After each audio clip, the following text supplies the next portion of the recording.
Welcome to the Form Book Club. We're back again with you, Vivian Dudrow at her home in San Francisco, Father Fescio at Ignatius Press offices, and Joseph Pierce in South Carolina.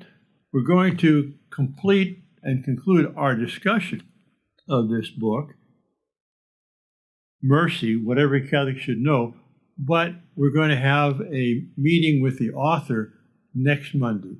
So please join us then for Father Dan Moloney, who will be with us at that time. And today we're going to complete the book, chapters 12 through 16. I've added also the acknowledgments because I found the acknowledgments quite fascinating to get a little picture of the development and how Father Moloney got into,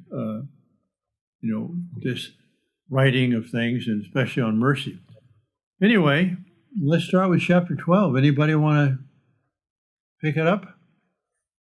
Well, I begin on one. So, anyone before that? I just wanted to point out that this chapter is about the Sacrament of Reconciliation. Yes, also known as confession. Right. And he explains at the very beginning that that's the place where most Catholics find a concrete expression of God's mercy. He says that on page 125. But then he goes beyond what a lot of Catholics know about confession, I think. So maybe others of you want to join in. Oh, that's good. That's good. Yeah, it sets the scene for the chapter very well. Thank you. I want to tie in two little quotes from page 125 and 126.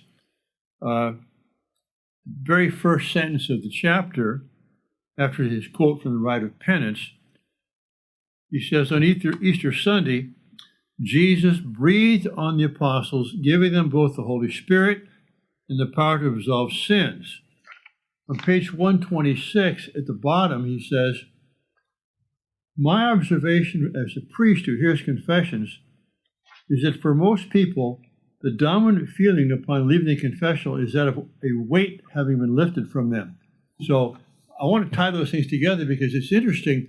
When Jesus appears, and it's the first time we see him appearing to his apostles in the upper room, what does he say? What's his first word? Peace be with you. Whose sins you shall forgive, they are forgiven. Whose sins you shall retain, they are retained. Peace with you. So he sandwiches, if you will, his institution of the sacrament of confession or penance or reconciliation with the intent of bringing peace, giving us peace. And that really corresponds to what Father Moloney says here about the weight being lifted. I remember when I was first ordained, and of course I was a very young priest at the time, and hearing confessions, I'm thinking, what am I doing to hearing confessions to these people that lived long lives in the faith, and how can I help them, I thought, well, maybe humanly I can't help them, but I can absolve them of their sins. And I remember someone coming in, he had been in confession for 15 years, an older man, and I heard his confession, and I told him, I said, look, I don't have any advice to give you. I'm just too young a priest to do that, but I absolve you from your sins. When you leave here, you're white as snow. And I could almost sense the joy and the exultation that he almost leapt outside the confessional because he felt the weight of those sins being, unburdened. And then just one other example, I remember I used to give retreats down to the wonderful retreat house in Alhambra, California, the Carmelites of the Sacred Heart. And these are usually pretty pious people that come on these retreats. But so I'm hearing confessions, and one person comes in and says, bless you, Father, I've sinned. And I said, well, how long since your last confession? 25 years. I said, 25 years. There's a line out there, but let's do the best we can here. But the thing was, again, I had the sense that this person was unburdening himself of this weight that had been pressing down on him for 25 years. So I just want to make that comment. If I could comment upon your comment, Father, because no, it's just that I think you touched upon something very, very powerful there. that the old man that came to confession when you were a young priest, what he needed was God's mercy and forgiveness, and your power as a priest in persona Christi to absolve him from his sins. And I think that we sometimes live in an age where we think that the most important thing about the Mass is the homily, or the most important thing about the sacrament of penance is what the priest tells us while we're there by way of advice or spiritual counsel. In both cases, that's incorrect. And sometimes in the worst possible cases, what the priest is saying to you in confession becomes a near cause of sin. And I want the mercy and love of Jesus Christ. I don't want some modernist claptrap. So I think you've hit the nail on the head. You were humble enough to say, I'm a young priest. You've been around much longer than I am. I can't give you advice about how to live your life, but I can give you the mercy and absolution that comes from God. And I think that's very powerful. I was humble then.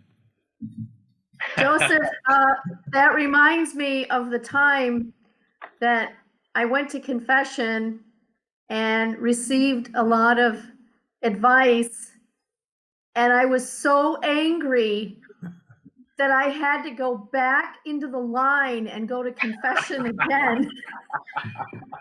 Right. To a different priest, I hope. No, I went to a different priest. Let's try that over. Very good. Very good. Well, it is a wonderful sacrament. And Adrian von Spire makes a good point about this sacrament, in that when we go to receive Holy Communion, I mean, it's the Lord coming to us. We just have to receive Him. We do it actively, but still, He's doing the work, as it were, and we're receiving Him. For confession, we've got to do some work. We've got to plan out to do it. We got to prepare prayer conscience. We got to go to the church. Got to wait in line. And so it's sort of our response to our Lord's generosity, but saying, well, you've been generous to me to give me your life in the Eucharist. I'll be generous to you and open my life to you in confession so you can purify me. It's a beautiful sacrament, it really is. Mm-hmm. I found it interesting on page 127, where Father says, the only sin that cannot be forgiven is the one we never ask God to forgive. Yes, very good. Yeah. Because there are a lot of people who leave, and he talks later on about scrupulosity. He talks about Jansenism. There are people who often don't feel they've really been forgiven. And so this is something that we need to help.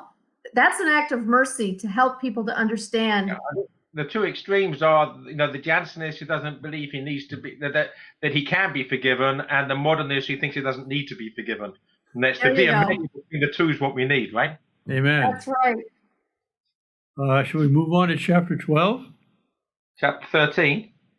Oh, 13, may I just point out one more thing? Yes. He emphasizes that, the confession is one of the sacraments of healing. And that too is something that people forget. It's in the category of a sacrament of healing. We're being healed. Thank God we are. Right. I mean, this book is full of things we already know, many things, but expressed very beautifully. And also a lot of things which you didn't know or hadn't adverted to. But he has these little nuggets in there of real insight. Actually, what I would say there, Father, and as an illustration of this, because obviously we need to conclude our conversation about this book today, and we've got still some chapters to do, I'm sort of passing over the rest of the things I had highlighted in chapter 12, because there's just too many nuggets of really good things in here to actually discuss in the amount of time we have to do so. So I'm happy to move on to the next chapter. Why don't you pick one? Well, can I pick one for the next chapter? Okay, that's good. Chapter 13, not 12. Let me go first in chapter 13. Okay, justice, mercy, and the spiritual life. Go ahead. Yeah, that's on page 138. This is just a nugget or a tidbit of information from the Latin I didn't know. And I love it when I'm illuminated with something completely new. So on page 138, he talks about some first full paragraph on that page. Some people, however, are so sensitive about sin that they feel every pebble as if it were a boulder. This is the origin of the term scruples, which comes from the Latin word for pebble, scrupulus, which I had no idea about. And with my Mhm. poetic imagination, pebbles, scruples, there's a lot going on now. That's right. And this chapter, he's trying to contrast Jansenism, which we mentioned previously, but tends to see everything as sinful and ourselves as unforgivable, and therefore great severity. And they were opposed to frequent communion because we weren't worthy and so on. And then the pendulum swings to laxity, where no confession is necessary, and we're all, I'm okay, you're okay. He does.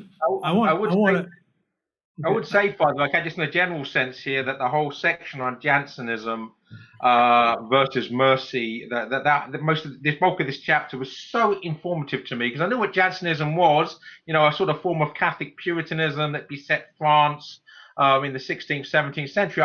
I knew that, but 17th, 18th century, but I didn't really know the details. And what I didn't know was the church's response to it, and these wonderful devotions that arose, if you like, through the gift of the Holy Spirit as a response to Jansenism. That was all new to me. I hadn't put these things in context before.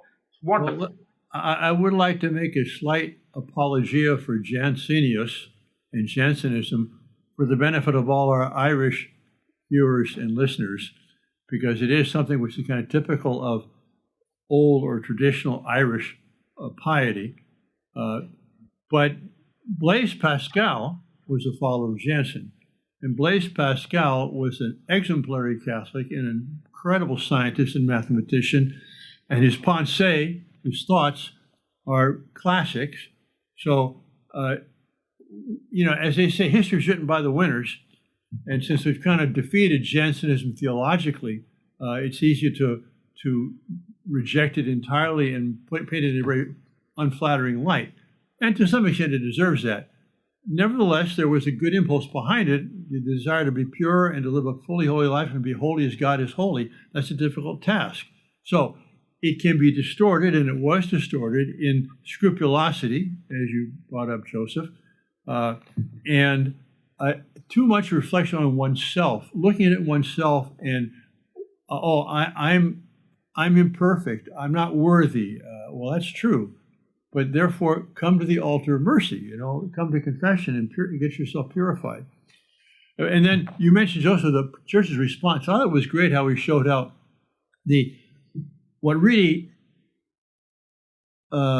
illustrates that response is the saints. He talks about St. Mark and Mary Alacoque and John Claude Colombier with the Sacred Heart devotion, Faustina Kowalski and Divine Mercy, and then Our Lady of Fatima. Well, she's not a saint, she's the saint, I suppose. But the idea that these kind of people of prayer became prophets for their time by proclaiming the mercy of God in the face of this rigorism. It's very beautiful, this whole chapter. Yeah. Yes, and that's the next chapter, Father, chapter 14, where he talks about in detail this prophetic role that private revelation that has led to some of these devotions plays in the church. And I was so grateful that he quoted from Pope Benedict's treatise on private revelation that he wrote while he was prefect of the Congregation for the Doctrine of the Faith, when the third Fatima secret was revealed. And at the time when I read that theological commentary, I thought then, and I still think now, it is the best explanation I have ever read of the workings of God's speaking to us through a private individual, through that person's imagination, through that person's culture, through that, to give some kind of a prophetic word to the time that this person is living in. If anyone wants to look at this more deeply, I highly recommend they just go right now on the Vatican website to his theological commentary, Third Secret of Fatima. It is the best thing I've ever read on that subject. And he's a prophet of our time, one who speaks for God and speaks clearly with such great depth. I mean, he will be at some point, I believe, a father of the church if the church continues long enough for us to be able to look back that distance and make him a father of the church. But yeah, also, But we do need, of course, Father, that if the world doesn't come to an end, not that the church is, that the gates of hell will prevail against her. Correct? right? That's right. Yes. Well, I guess I did leap into chapter 14, so since we're there, Yeah. I want to say something about his commentary on devotion of divine mercy. I admit that I'm in many ways a vanilla Catholic. And like at Ignatius Press, what are our devotions? We have Mass, daily Mass, we have the Divine Office, and during May and October, we have the Rosary. To me, those are long-standing traditions, and especially the Mass and the Office, that's the heart of our faith. And as far as the green scapular or the brown scapular or the Divine Mercy, those are all wonderful, but I consider those kind of add-ons. Not that they're to be disparaged, and they may be very, very important for this person or that person. Or it's like for me, the charismatic movement. I know many fine charismatics, and I God bless them. But it's one form of spirituality for some people in the church. It's not meant to be a format for everyone. Where I would say the Mass and the Divine Office and even the Rosary are something which every Catholic should be conversant with and hopefully practice. So for me, Divine Mercy is another beautiful add-on, and for those it helps, it helps. But I think that Father Moloney is very good at showing the importance of these devotions and of this kind of piety, and at the same time putting it in the context of the larger sacramental life of the church. And even here with Saint Faustina, who's a saint, on page 161, just below the middle, he says, Saint Faustina's diaries, on the other hand, not only assume that the Jansenist idea of justice is correct, but actually appropriate that false idea of divine justice to the person of God. So he's here criticizing some things she says in her diary. But on the other page, 162, about 2/3 down, if we were to try to parse Faustina's locutions as if they were the inspired writings of St. Paul, rather than a soul in prayer trying to make sense of mystical phenomena, there would not be a possibility of any sort of development or deepening of understanding over the course of her life. And I think that's perfect, that the devotion can be helpful and useful.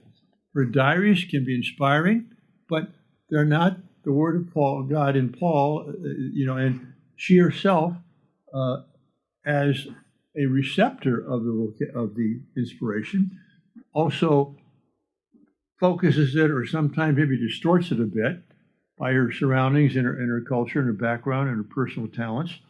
But there can be within these valuable private revelations a development where she has later expressions which kind of can correct some earlier, less happy formulations that she had. I think, Father, if I may comment upon that, it reminds me of Chesterton, who basically said that heresy was not a denial of the truth; it was an accentuation of one part of it. And so, in other words, you have a caricature; things are thrown out of proportion, and that's how heresy comes in. Just about Jansenism, right? That it's not that they weren't trying to be Catholics, or they. But I think the key thing here, and we've all met people, Catholics, good practicing Catholics, who are obsessed with one particular private revelation. Now, of course, if those private revelations are not even approved by the church, we have a problematic scenario. But, the love for the Divine Mercy, for instance, the scapular, this is all fine as long as you completely correct. There's a hierarchy here of legitimacy and authority. And the scripture and the magisterium of the church is where it's at, and the sacraments is where it's at. And as long as we keep our other devotions in due order, decorously, so that we understand it's scripture, the magisterium of the church, and the sacraments that really matter, that's the core, that's the heart. And if the rest of these other things help us, that's great. But when we start to think that the private revelation, this one particular devotion, such as the Divine Mercy, is the most important, and get it out of proportion, so we're accentuating and caricaturing its importance, then we have difficulties. Well, it's interesting because I've often said about, for example, speaking in tongues.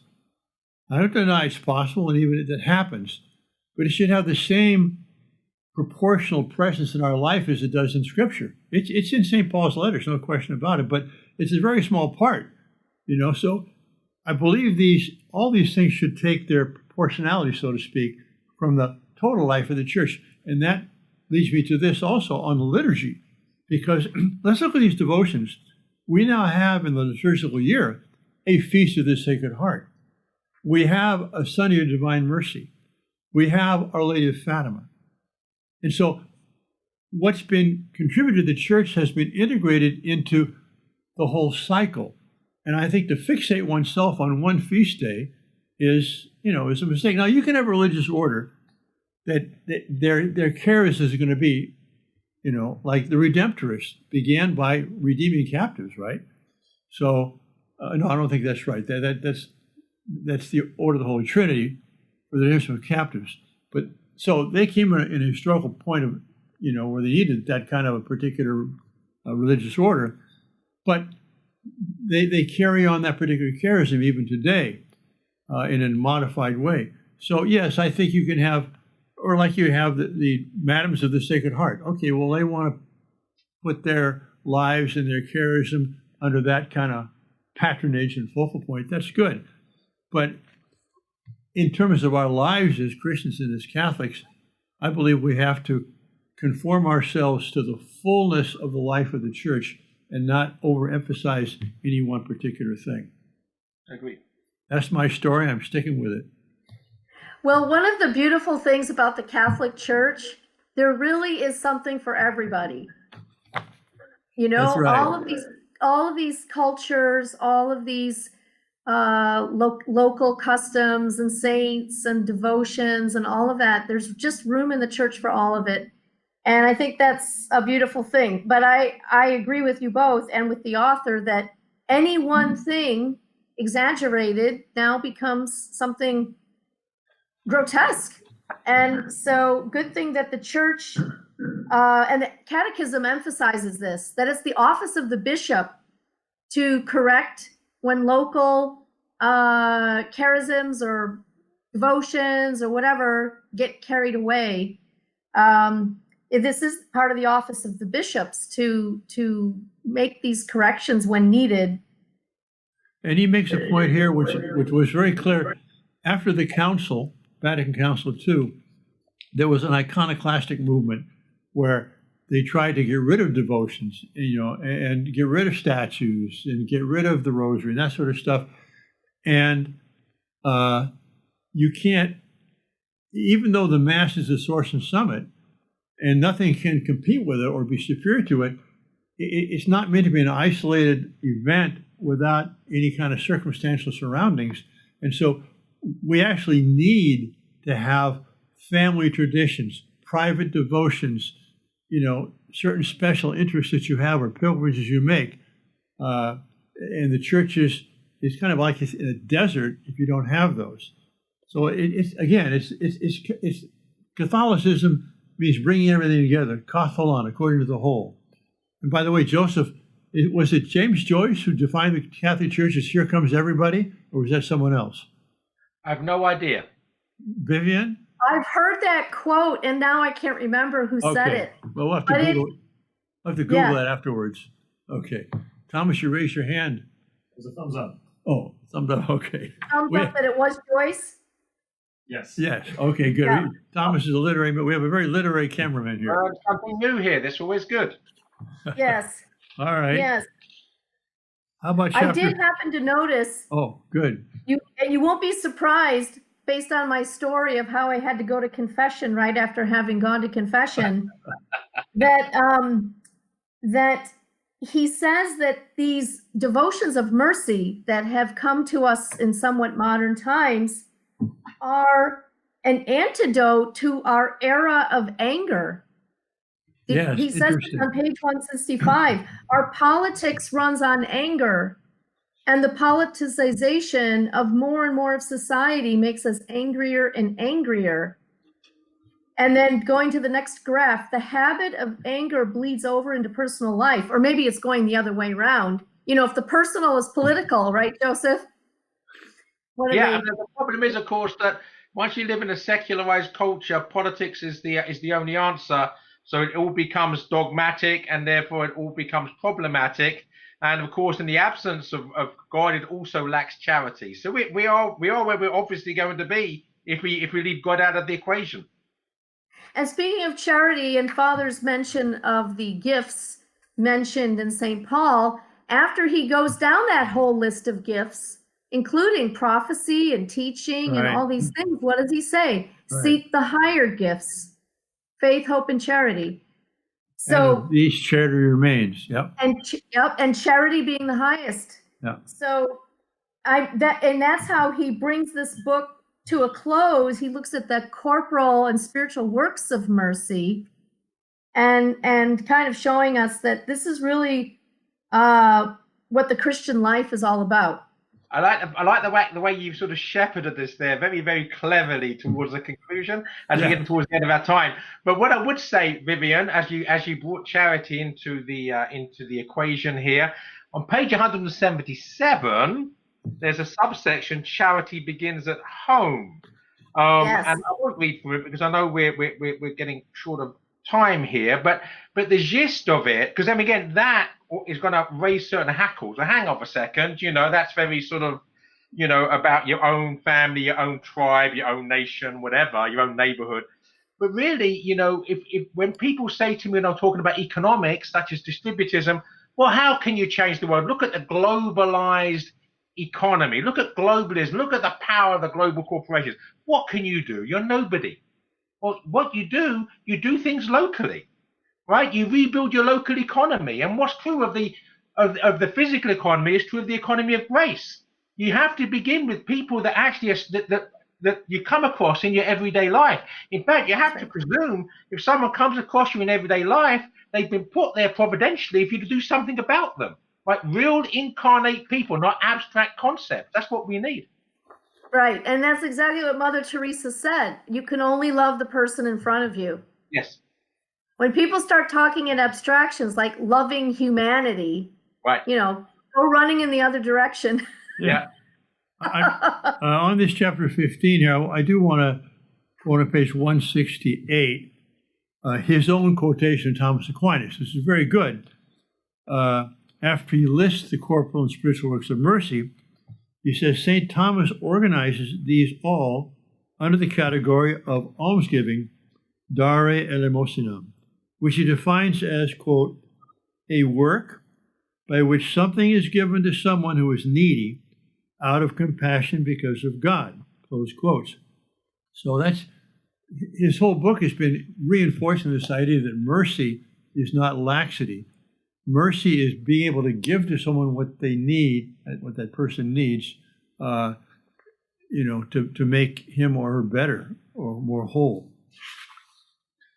Well, I'm going to now join forces with Vivian here in trying to shepherd us towards a conclusion at an appropriate hour. And I'm happy to be overridden as always am, but I think that we might be somewhere close to the acknowledgments now that Father wants to wax lyrical about.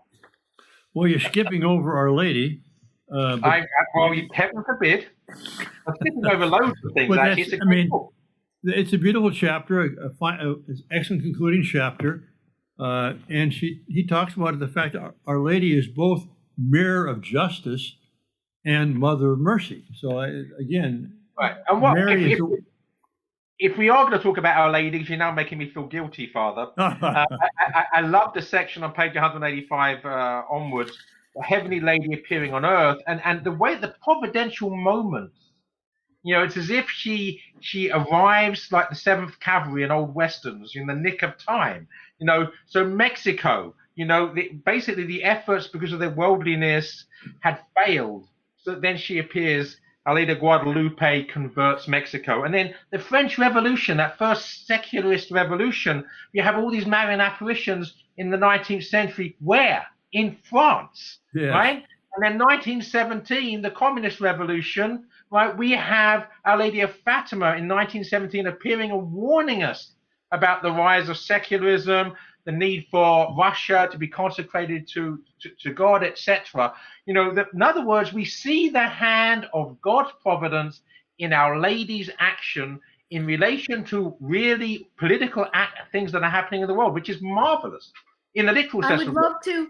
I would love to just quote this from page 185, Joseph.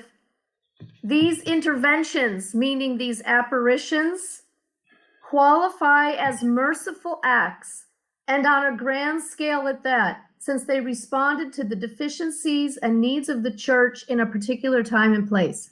Perfect. Well, then we should be ripe for another Marian apparition, don't you think? I mean, if not now, when? Times are bad, but they've been as bad or worse. So on the acknowledgments, again, it was interesting to see kind of his life trajectory. Our paths, I think, had never crossed, but the way God led him, his interest in justice and then in mercy and then writing and for first things, and it was pretty fascinating. And also his very generous recognition of the importance of these friends he's made and others he's come into contact with to shape his life as a priest. I was very impressed by that. I would like to put a coda on this. I went online and I looked up the essay I remarked upon a couple of times in our discussions by C.S. Lewis. It's called The Humanitarian Theory of Punishment. And I recommend it highly to everyone. Just a brief quote here. He says, I urge a return to the traditional retributive theory, not solely, not even primarily in the interest of society, but in the interest of the criminal. So he's going to talk here about why retributive justice is actually the best for the criminal. According to the humanitarian theory, he continues, to punish a man because he deserves it, and as much as he deserves, is mere revenge, and therefore barbarous and immoral. My contention is that this doctrine, merciful though it appears, really means that each one of us, from the moment he breaks the law, is deprived of his rights as a human being. Now, I'm going to leave it at that. It's a very short essay. I recommend it to people for what we talk about, justice and mercy. Next week, we're going to talk with the author, Father Moloney. The week after that, we're going to take just one session on this book, Silent Angel. It's a novella about the genocide in Armenia by a woman who actually wrote a history of that genocide. Is that right, Joseph? No, actually, the author of it wrote a wonderful novel called Skylark Farm, which made the New York Times bestseller list about the genocide. The translator, who will be our guest, wrote a wonderful history of the Armenian genocide. Okay, but this book, while it's a novella, is actually based on historical facts that are verifiable. And then after that, we're going to begin this book by Nicolas Dia, who is well known as the interviewer of Karl Seurat on 3 of his books, A Time to Die, Monks on the Threshold of Eternal Life. That's a fascinating book for any time, but in our present moment, when people's minds are turned to death, this will be a great help. And then finally, after that, we're going to take a very serious book, but it's readable, America on Trial, A Defense of the Founding. And that is very timely, both because of debates going on in the church today and in society, and because we're in an election year. So, any last comments, Vivian or Joseph, before we sign off? I think we summed everything up with absolute succinctness. Oh, thank you very much. All right, thanks everybody, and God bless you. We'll see you next week.